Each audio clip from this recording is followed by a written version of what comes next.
It is no secret that Take-Two and Rockstar standing with its community is just not in a good place due to all the shenanigans that the publisher and developer have pulled. GTA Online continues to be greedy in its monetization. Then there's Red Dead Online, which was not only greedy in its monetization as well, but the lack of support led to its death, and Rockstar decided to essentially prematurely kill off Red Dead Online and stop with major content updates before it really had a time to shine. And then there's the fact that Take-Two and Rockstar insist on just nuking the modding scene by legally pursuing anyone who tries to make anything cool surrounding Grand Theft Auto and the like, being overprotective of their IP to the point where they're not letting their community just kind of take over and give these games even more life than they have. And then there's the whole fiasco with GTA Trilogy Definitive Edition, remasters of old GTA games, 3 games compiled into one. The launch, you may remember, was very rough. I made a bunch of videos about this launch, and you can see just from the thumbnails alone just how wonky this version of the games looked and how, in many ways, it was a downgrade from the original games.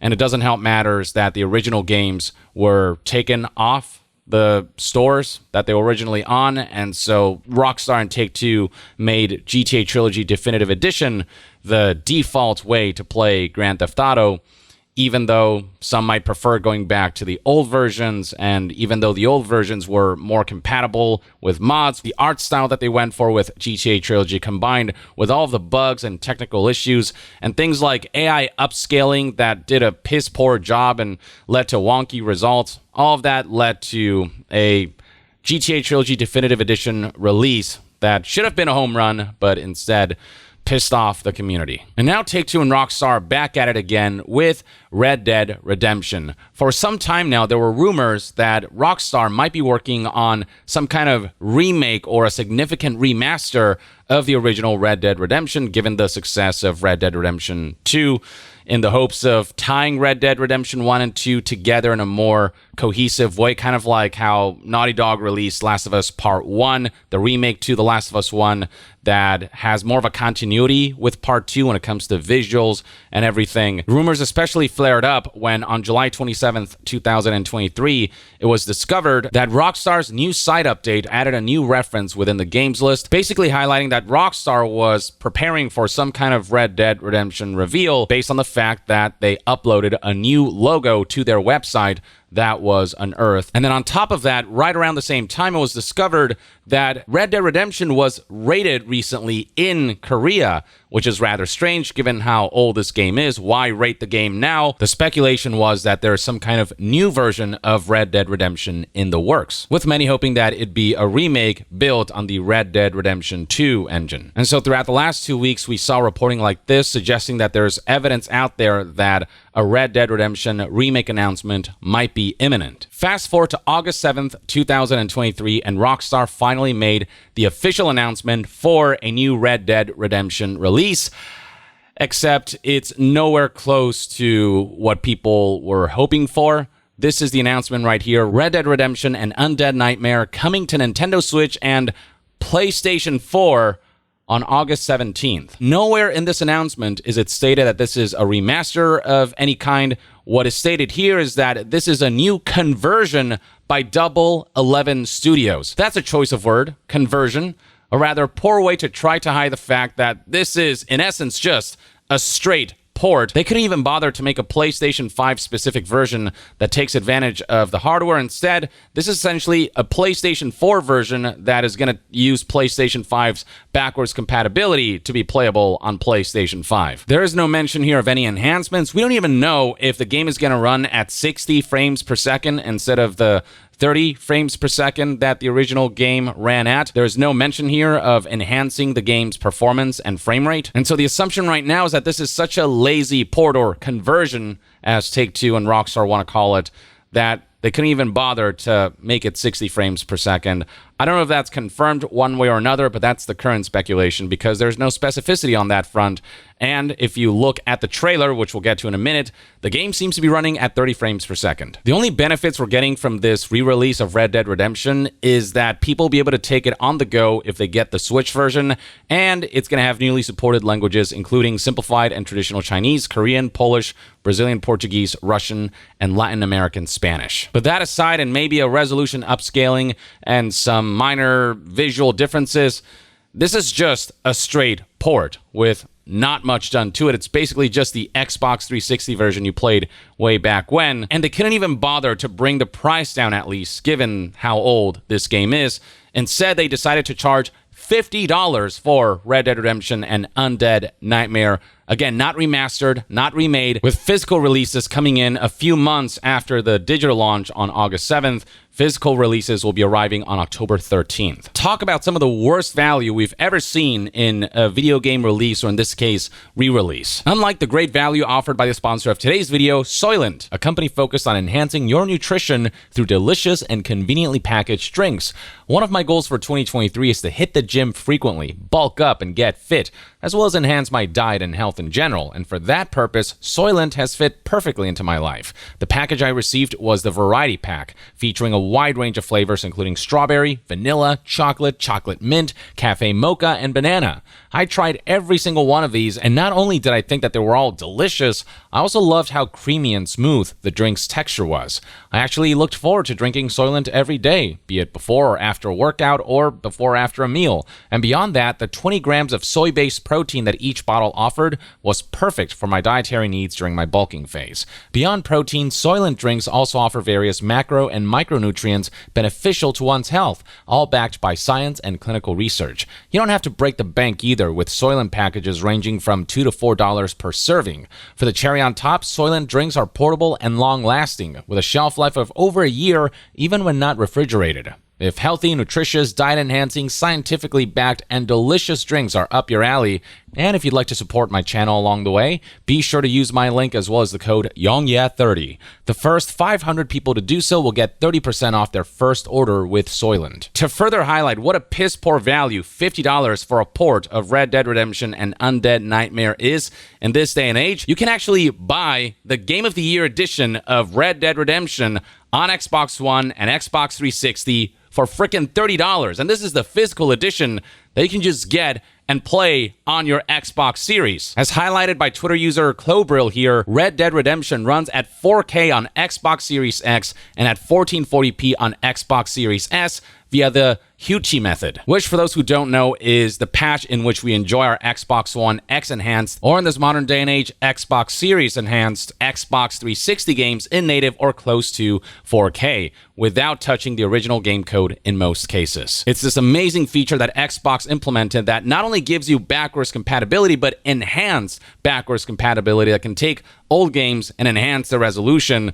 You can just do that right now and buy a cheaper copy of Red Dead Redemption on Amazon or eBay or whatever. As highlighted by Legacy Kill HD here, you can buy Red Dead Redemption Game of the Year Edition on Xbox, brand new on eBay or Amazon for less than $30. It includes multiplayer and all of the game's DLC, yet the PS4 and Switch re-release version is $50 with less content. And that's the thing, this announcement makes no mention of multiplayer being included or all of the DLC being included. It just says Red Dead Redemption and Undead Nightmare. And so the assumption right now is that this might end up being a less feature-complete package. I don't know if this is just a result of piss-poor communication on the part of Take-Two and Rockstar. Whatever the case, $50 for this is not good value. So right here we have the trailer for this Red Dead Redemption re-release / port. And scrolling down, you can see the likes to dislikes ratio speaks to a community that is absolutely not pleased with how low effort this re-release seems to be. Just how little Rockstar seems to have tried to get fans of the original Red Dead Redemption, or those who have never played the original Red Dead Redemption, excited for something more modern or enhanced. And it's not pretty. I have to give credit to Rockstar. They managed to not even reach even my lowest expectations. Thank you for announcing the release of a 13-year-old game onto a 10-year-old console. Very nice of you, Rockstar. Rockstar never fails to disappoint us. Rockstar is the prime example on why backwards compatibility is so useful, as it stops companies from re-releasing a 10-year-old game without major improvements and charge a premium to play it. Again, there's nothing of value really offered by this port except for the Switch version, which allows you to take the game on the go. As a Rockstar fan and a Red Dead fan, I'm utterly ashamed at what this company has become. This re-release is lackluster and not what fans were hoping for. Rockstar, you never fail to disappoint.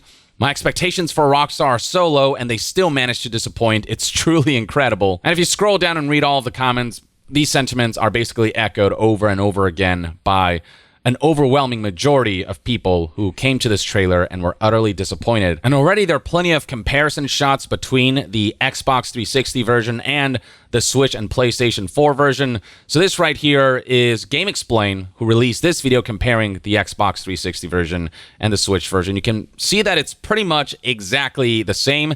There might be some difference in lighting, again, some visual elements here and there, but in terms of graphics fidelity, it's exactly the same game. And on Switch, I'm assuming it's going to run at 30 frames per second. So yeah, this is what people can expect from the Switch port. And then right here we have this YouTuber calls it remastered, but I don't think this is accurate really.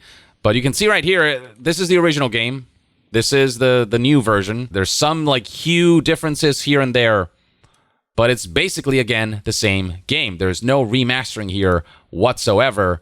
There's no real effort put into enhancing this game to bring it more into the modern era and bring it more in line with the incredible visuals that Red Dead Redemption 2 presented, the gameplay enhancements that Red Dead Redemption 2 presented. At the very least, with GTA Trilogy, it was 3 games in one for $60, even if they did not do the best job at remastering those games. At the very least, you do get 3 games for $60. This is just the one game, Red Dead Redemption, the same game, not enhanced in any major way, for $50.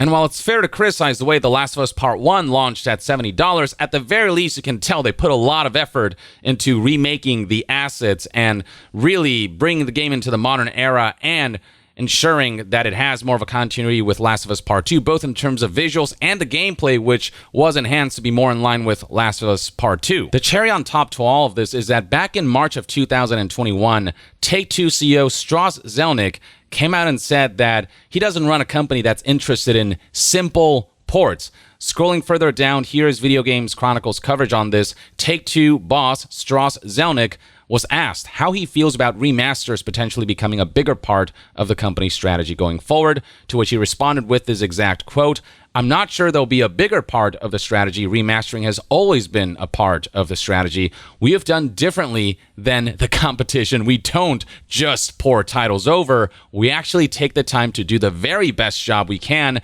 making the title different for the new release, for the new technology that we're launching on. So we improve the technology, we upgrade the visuals, and we make performance enhancements. And that's why I think our remastered titles typically do so well." And then when Grand Theft Auto 5 was brought up, given how many times that game has been ported over to the next generation of consoles, he said, "We have done great with the Mafia series, for example, and Grand Theft Auto 5 is now heading into its 3rd generation, which is incredible. It was a standard bearer when it was launched. It continued to be the standard bearer in the 2nd generation. We'll see how Grand Theft Auto does in the next generation. Obviously, I'm confident that Rockstar is going to deliver just a great experience, but you can't do that if you're just doing a simple port." Let's not act as if the ports we have seen of Grand Theft Auto 5 from generation to generation have been groundbreaking. We did see enhancements to things like performance, seeing 60 FPS and stuff like that, which was very welcome, and some visual enhancements and upping the resolution and stuff like that. But generally, there were still the same games. There was no revolutionary elements going on there. And then you look at something like the recent announcement of Red Dead Redemption and how insubstantial it looks, how much of a not remaster and not remake it is, how it is straight up just a straight port, a simple port, which Strauss Zelnick said the company is not interested in. and you get to see the full hypocrisy of Strauss Zelnick on display. And so yeah, it should come as no surprise that community sentiments have been largely negative surrounding this particular announcement, with IGN here, for example, reporting that fans are up in arms over the re-release of Red Dead Redemption on PlayStation 4 and Nintendo Switch, as Rockstar's calling the port a conversion rather than a remaster or remake. That's the insult to injury, them trying to not use the word port, which is exactly what this is, calling it conversion instead, to try to make it feel special when it really isn't anything special, and is charging $50 for this iteration of the game. If they charge like $20, $30, people be like, well, that's disappointing, but whatever. For a new generation of people, $20, $30 for this is a good enough price point, given that's what the game's selling at on Amazon for Xbox 360, which again, you can play on your Xbox Series with enhanced visuals. It's the audacity to charge $20 more for the same product that is selling for $30 on various storefronts. And so we've been seeing tweets like these going viral. Here's one from Twitter user Pio. Red Dead Redemption, what we wanted. Remake. The map is in Red Dead Redemption 2 already. 60 frames per second. DualSense features. Only current gen versions. PS5, Xbox Series, good PC. The ultimate version. What we got instead? A 30 FPS port. No 60 FPS as far as we know. No remake or remaster. Rockstar not caring. It's a pretty apt summary that a lot of people agree with based on the fact that this has already garnered over 12,000, almost 13,000 likes in just a few hours, and it's already garnered 1.3 million views on Twitter. On forums like Reddit, we're seeing posts like these go viral. Do not buy Red Dead Redemption. It's a $50 port of a 13-year-old game, no graphical enhancements, no FPS enhancements, no multiplayer. And it wasn't hard to port like MGS4 because of bad PS3 architecture. This is 100% the 360 version being ported for $50. If you want a proper remake or remaster, then don't buy this cash grab. You can already see over 12,000 upvotes. Going to Rockstar Games' official tweet of this Red Dead Redemption re-release announcement, you can see, just scrolling through the replies, how baffled people are. Everyone disliked that. Bring up Strauss Zelnick's quote about how they don't just do simple ports, and how poorly this quote has aged, so on and so forth. I don't have to read these for you guys. The sentiment is pretty clear, just looking at the memes and images and GIFs alone. But reading the text, yeah, the same sentiments are echoed over and over again. People are just woefully disappointed by this announcement and the audacity to charge, again, $50 for this. Now, want to know what's even more insulting? IGN actually contacted Take-Two CEO Strauss Zelnick and asked why this port was priced at $50. And his response is, that's just what we believe is the commercially accurate price for it. They further elaborated with this. The port isn't just the Red Dead base game, but also Undead Nightmare. When asked if Undead Nightmare was the reason for its $50 price, Zelnick said the add-on was a great standalone game in its own right when it was originally released, so we feel like it's a great bundle for the first time, and certainly a great bundle for consumers. What are you talking about? There's already a bundle called Red Dead Redemption Game of the Year Edition that includes Red Dead Redemption and Undead Nightmare and all of the DLC and multiplayer, and this right here is officially priced $20 cheaper than the re-release you're claiming is commercially accurate. This is less than $30, my man. How is upping the price point by $20 for basically the same package, potentially less feature complete with this re-release, commercially accurate?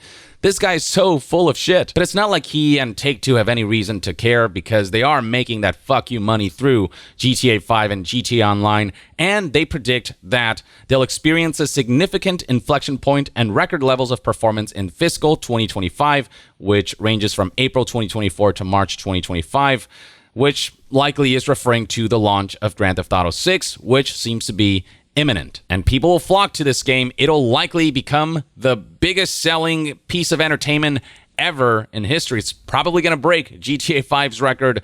It's going to be huge. And once this game comes out, and if it does end up living up to the hype, people ultimately forget about all of Rockstar shenanigans, which is why they can just do stuff like this and get away with it, not care, because they'll keep making boatloads of money from Grand Theft Auto alone. I do hope that with all of the recent frustrations surrounding the way this company has been handling their IPs and monetization, Red Dead Redemption and GTA Trilogy Definitive Edition and the modding community, at the very least, I hope they really freaking nail Grand Theft Auto 6, the campaign experience, and really make it something special and really highlight the power of, these current generation consoles and really just knock it out of the park.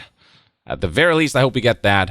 But it's just a shame that the Rockstar of old, that were so varied in their library of game releases, that seemed to care so much more about the quality of their products, have stooped so low as to release just a simple port of a 13-year-old game with little in the way of enhancements, potentially less feature complete than the Game of the Year package, and price it at $50 when you can get this at $30.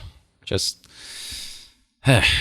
Anyway, there you have it, folks. That's everything you need to know about the current shenanigans surrounding Red Dead Redemption, its re-release, and the backlash surrounding it. Let me know in the comments below what your thoughts and opinions are on this Red Dead Redemption re-release announcement, the porting of the game to PlayStation 4 and Nintendo Switch, and what you foresee the future holds for Take-Two and Rockstar as companies. Share your thoughts below, and to be further updated on all things gaming news, reviews, and discussions, stay tuned right here on Young Yeah. I'll see you guys next time. Young out.